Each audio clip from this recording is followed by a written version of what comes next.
I Am Helen Keller by Grace Norwich, illustrated by Mark Elliott.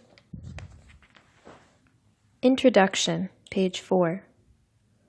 I was the most famous child in the world because I learned to read, write, and even speak, despite the fact that I was deaf and blind. People think my existence was a dark, soundless prison. That's just not true. Life is more than color and sound. I felt the world. My senses of smell and touch were superhuman. Not only did I feel a pencil rolling off a table or a passing airplane thousands of feet in the sky while inside a house, but I could tell who was in the room below me by the particular vibrations of their steps. I smelled storms before they came, and I recognized what people did for a living by the scents on their clothes. Carpenters smelled of wood, doctors of sickness, and school teachers of chalk.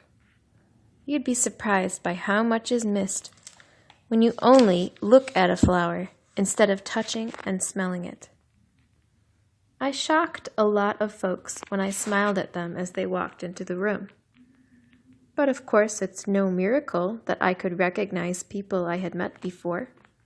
I smelled and felt their presence a mile away.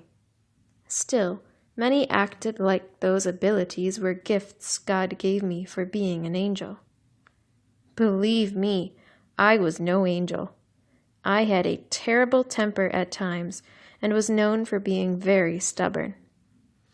Plus, I spent a lot of money on fancy clothes and fancy dogs. What angel does that? It actually hurt my feelings when others insisted that I was always sweet and earnest. More than anything else, I wanted to be an ordinary girl and take part in what I called the everyday nothings of life. What made me extraordinary was my firm belief that all of us, no matter our abilities, have the right to an education, to do work that's interesting, and to make friends we like. That's what I spent my entire life fighting for.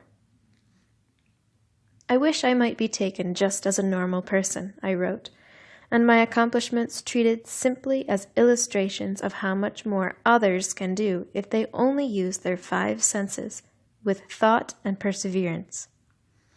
I became one of the most famous Americans of all time because I never let my eyes and ears keep me from having a wonderful life.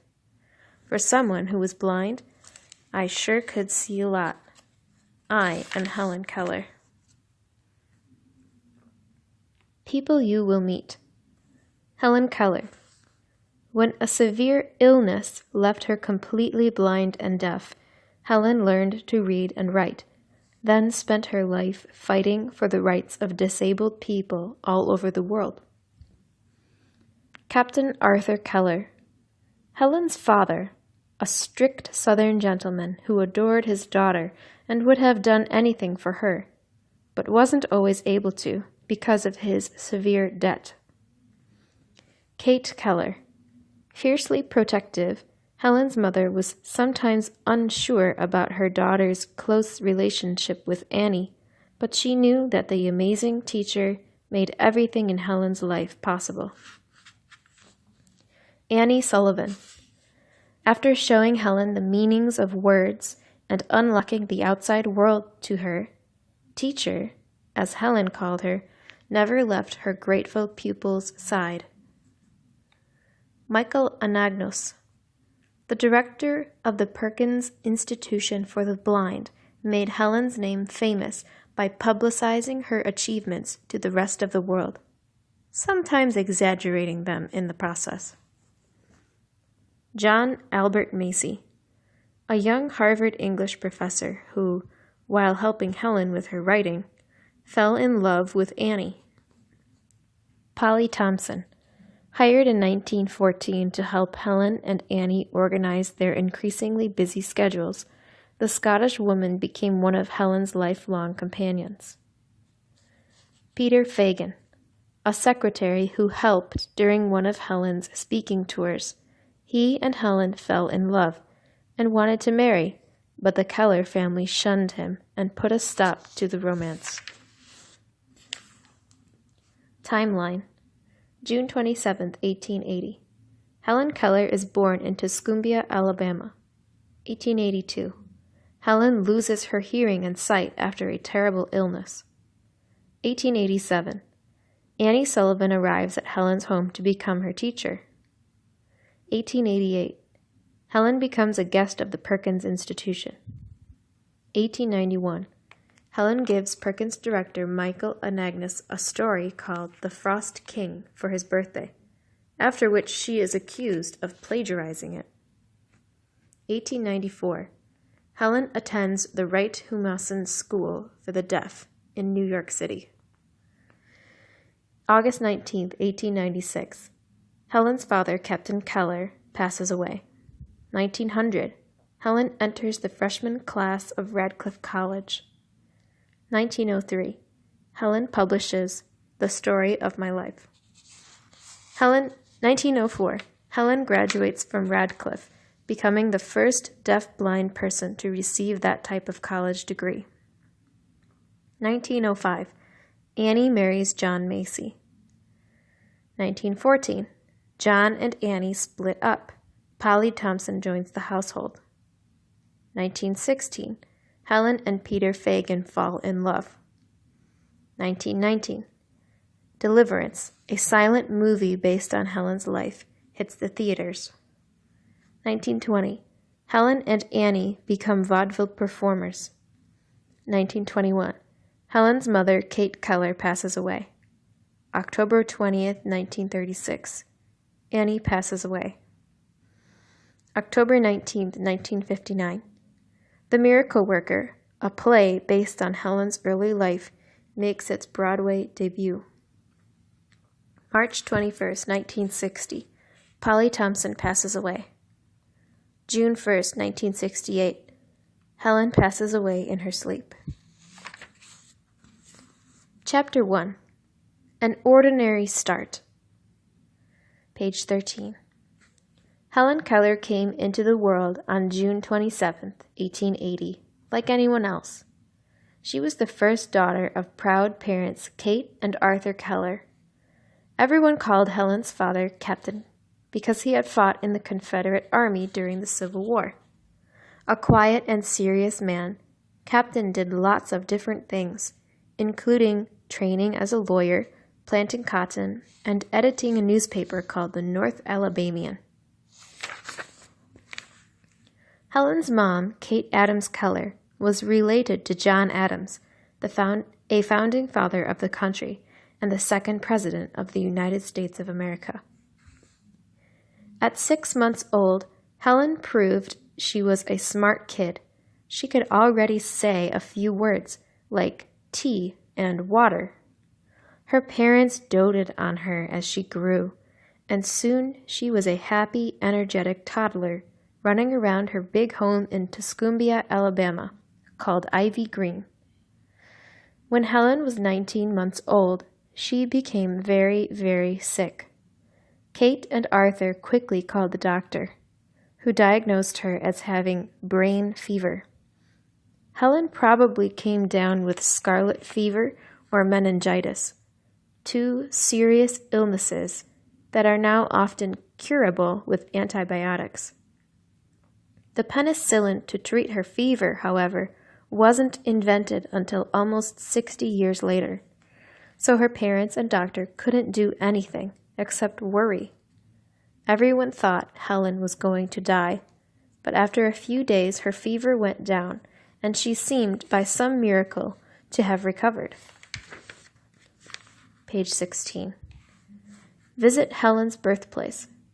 If you are ever in Alabama, you can visit Ivy Green, which is just as it was when Helen was alive. The white clapboard home on 640 acres was built in 1820 and got its name from the English ivy that winds itself around the house, fences, and surrounding magnolia trees. For more information, go to helenkellerbirthplace.org. Only she was no longer the same little girl.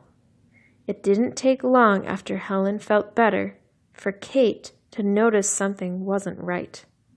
She passed her hand in front of her daughter's eyes and saw that Helen didn't blink.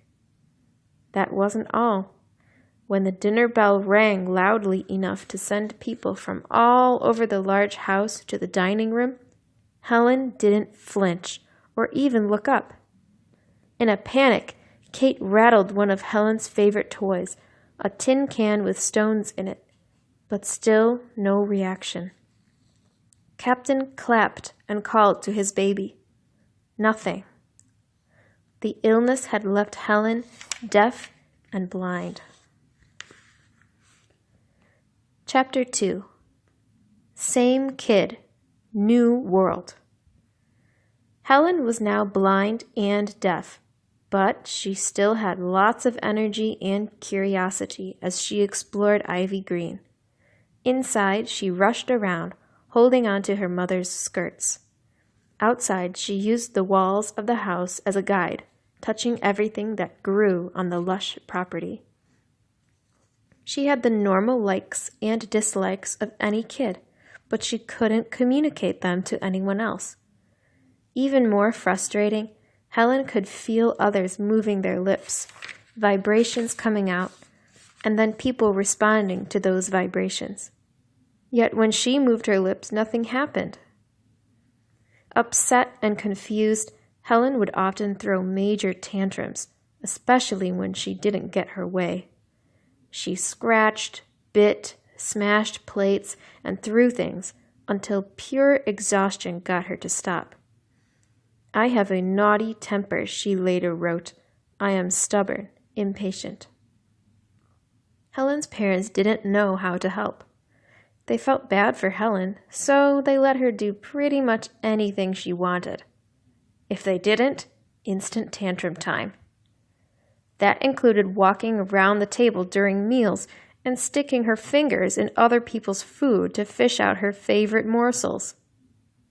Strong-willed and smart, Helen developed her own version of sign language in order to communicate. By the time she was 5, she had invented 50 signs, including one for every member of her family. Patting her cheek symbolized her mother. For her dad, she pretended to put on glasses.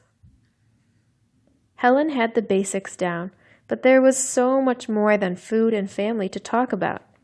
How could she make sense of new emotions, like the jealousy she felt when her new sister Mildred was born, if she couldn't express them?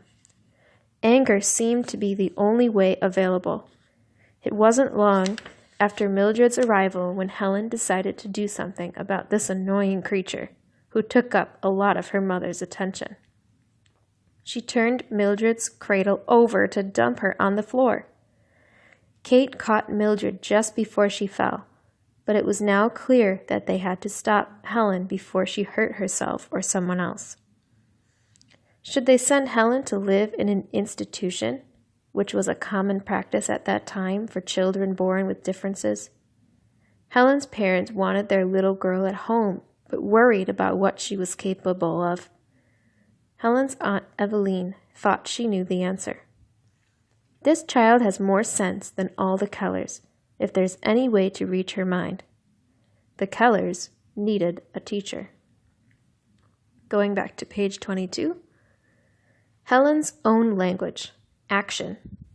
Making the cranking motion of an ice cream machine handle and pretending to shiver. Meaning, ice cream. Action, come. Meaning, pull. Action, go. Meaning, shove. Action, pinching a little bit of the skin on her hand. Meaning, small. Action, spreading her fingers wide and putting her hands together. Meaning, large. Action, pretending to cut a slice of bread and buttering it. Meaning, bread. Chapter 3. Annie's arrival.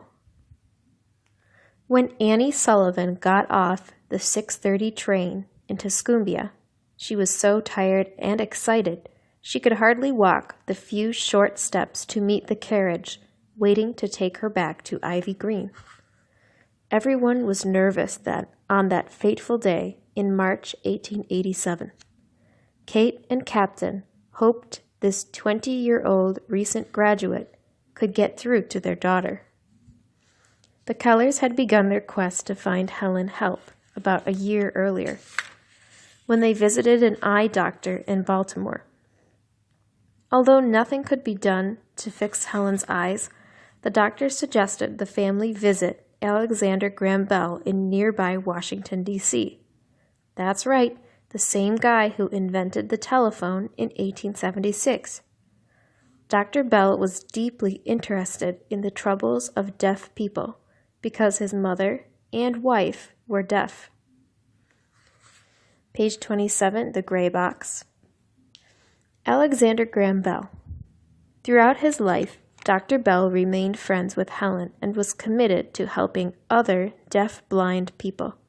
He founded the American Association to promote teaching of speech to the deaf and contributed $25,000 to the organization. Top of page 27. The Kellers took the doctor's advice and paid the famous inventor a visit. Helen and Dr. Bell immediately liked each other.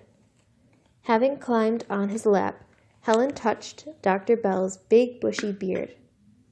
In turn, Dr. Bell gave Helen his watch with its interesting vibrations to play with. He told Kate and Captain that they should contact the Perkins Institution, a famous school for the deaf and blind, for help. About 40 years earlier, a deaf-blind girl named Laura Bridgman had learned to read, write, and use sign language at the school. There was hope for Helen. A teacher is born. Born to poor Irish immigrants in Massachusetts, Annie Sullivan had a very rough childhood. When Annie was only 8, her mother died, leaving her and her little brother Jimmy with their alcoholic father, who couldn't take care of them. So they were sent to the poorhouse, a dirty and scary place filled with criminals, sick people, and the poor, all mixed together. Not long after they arrived, Jimmy died of tuberculosis. If that wasn't enough, Annie suffered from an eye infection that went untreated and left her vision permanently hazy and blurry. Annie could have easily given up, but that wasn't her personality. She was headstrong and, like Helen, had a quick temper. She wasn't going to go down without a fight. While the chairman of the State Board of Charities, a very important man, was visiting the poorhouse one day, a 14-year-old Annie followed him around, making sure to quietly stay out of the way. When the man, who Annie could only detect by his large, dark shape and nice accent, was about to leave, she made her move. "I want to go to school," she said loudly. Her bold plan worked, and the chairman was moved to send her to Perkins, where Annie got a top-notch education and turned out to be one of the school's smartest students. After an operation restored her vision, she graduated first in her class in 1886. Page 33. The Kellers immediately sent a letter to Perkins because they were fortunate enough to be able to pay for a teacher to come live with them. The school agreed and chose Annie for the job. Helen waited on the porch of Ivy Green for whatever was happening to happen. She knew something was up. Everyone had been cleaning and cooking furiously for days, but she didn't know what it was. By the time Helen felt the vibrations of the carriage barreling down the country road, a small group of neighbors had arrived to watch the action. Helen sensed slow, light steps up the porch and toward her, an unfamiliar smell of strong soap, and then a sturdy pair of arms hugging her. Chapter 4. Teaching Helen. For Annie's first job out of school, this was a hard one. It was going to take a lot of work to teach Helen how to communicate, but she would never succeed if she didn't first deal with her students' bad behavior. Annie got a taste of Helen's temper from the first moment they met. After Helen touched the face and dress of this new person, she found the stranger's bag and tried to open it in search of treats. Except Annie's bag was locked. Helen made the motion of turning a key, but Annie took the bag away. That sent Helen into a rage where she kicked her legs like a mule. Annie calmed down the little girl by putting her watch to Helen's face. The ticking made her forget how mad she was, but it wouldn't always be so easy to control her. At breakfast in the Keller house, Annie was shocked watching Helen make her usual rounds to everyone's food. Annie refused to let her eat from her plate, which sent Helen into a fit. The young teacher had dealt with way worse things than a little girl's tantrum. She wasn't going to let this get the best of her. Everyone else left the table. Then Annie entered into a huge test of wills with Helen, who turned out to be just as stubborn as she was. Helen's first lesson. Helen was brought to Annie's room while the teacher unpacked her trunk. As Annie removed her few possessions from the bag, Helen found a doll made by the girls at Perkins, with clothes sewed by Laura Bridgman, the deaf-blind woman who had learned to read and write many years before. Deciding there was no time like the present to start her lessons, Annie slowly spelled D-O-L-L into Helen's hand. Then Annie put Helen's hand over hers as she pointed to the doll. After, she made Helen feel her face while she nodded. Annie knew pointing and nodding was Helen's sign for ownership. Misunderstanding that Annie meant to take the doll for herself, Helen had one of her famous tantrums. Annie kept trying to spell the word, but Helen was too angry to learn anything. Annie needed to get Helen out of her bad mood. Annie ran downstairs, got a piece of cake, and brought it up to Helen. She spelled the word cake into Helen's hand and then gave her the treat. With Helen too busy stuffing her face with cake to be angry, Annie brought out the doll and spelled the word again. Helen repeated the motion of the letters D-O-L for Annie, who made the last L, and then gave the doll to the girl. Page 40. The teacher insisted that the girl not only eat her own food, but also do it using a spoon. The battle got so bad that Helen pinched Annie, and Annie wound up slapping Helen. Annie finally got her way. Helen ate her breakfast with a spoon, but after the meal, Annie went to her room and cried. Annie recognized that she had to change Helen's bad habits if she was going to help her interact with the world. Helen had to listen to, bond with, and trust Annie. To do that, Annie had to separate her from Kate and Captain, who couldn't bear to say no to their daughter ever, even when it wasn't good for her. There was a little cottage on the property that Annie decided she and Helen would move into. First, they changed around the furniture so Helen wouldn't recognize it. Then, Captain drove the teacher and his daughter around in circles before arriving at the cottage, so it seemed like they had traveled some distance. It took 2 long weeks, during which the Kellers could hear the horrible sounds of their daughter's screaming and objects breaking. But Annie finally got through to Helen. "My heart is singing for joy this morning. A miracle has happened," Annie wrote. "The light of understanding has shone upon my little pupil's mind, and behold, all things are changed. The wild little creature of 2 weeks ago has been transformed into a gentle child. Chapter 5. Every Word a Thought.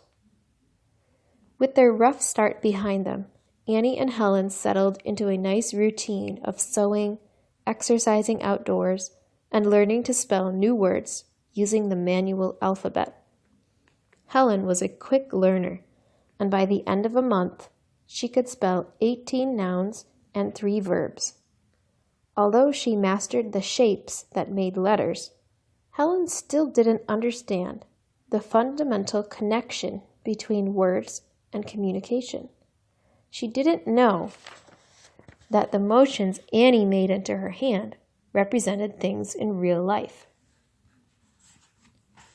April 5th, 1887, was like any ordinary day, with Annie continuing to show Helen new words.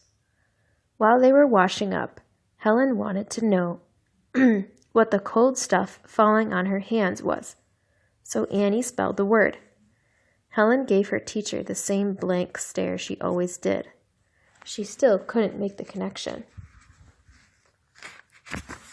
Skipping page 45 for now. And 46 and 47. Page 49. Suddenly, Annie had an idea. She led Helen to the water pump outside and poured liquid over the little girl's hands, all the while spelling the word into them over and over. Annie searched Helen's face until it shifted from blank to bright. Helen understood. She has learned that everything has a name, Annie wrote, describing the moment, and each name gave birth to a new thought, Helen later wrote in her autobiography. Within a few hours, Helen had dozens of new words in her vocabulary.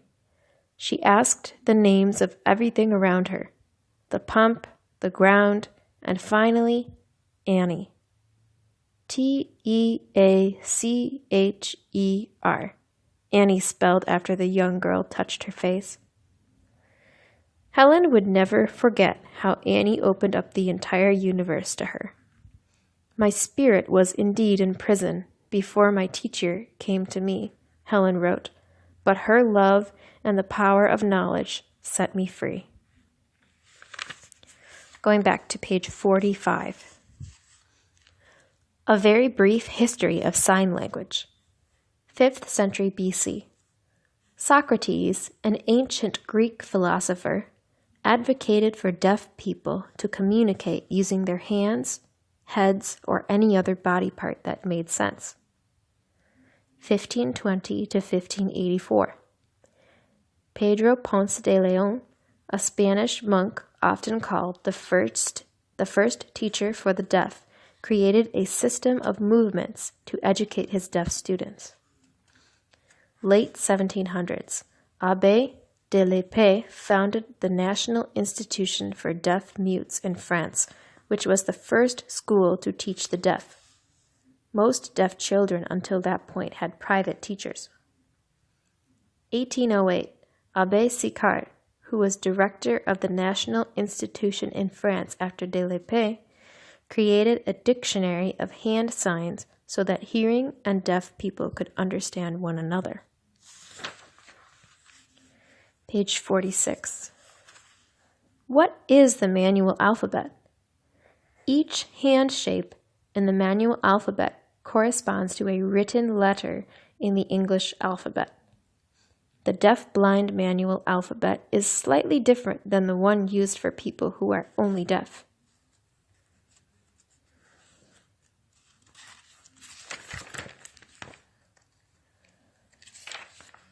Chapter 6, page 51. Still a lot to learn. A few weeks after her breakthrough, Helen had learned 100 words. Another month went by, and she learned 100 more.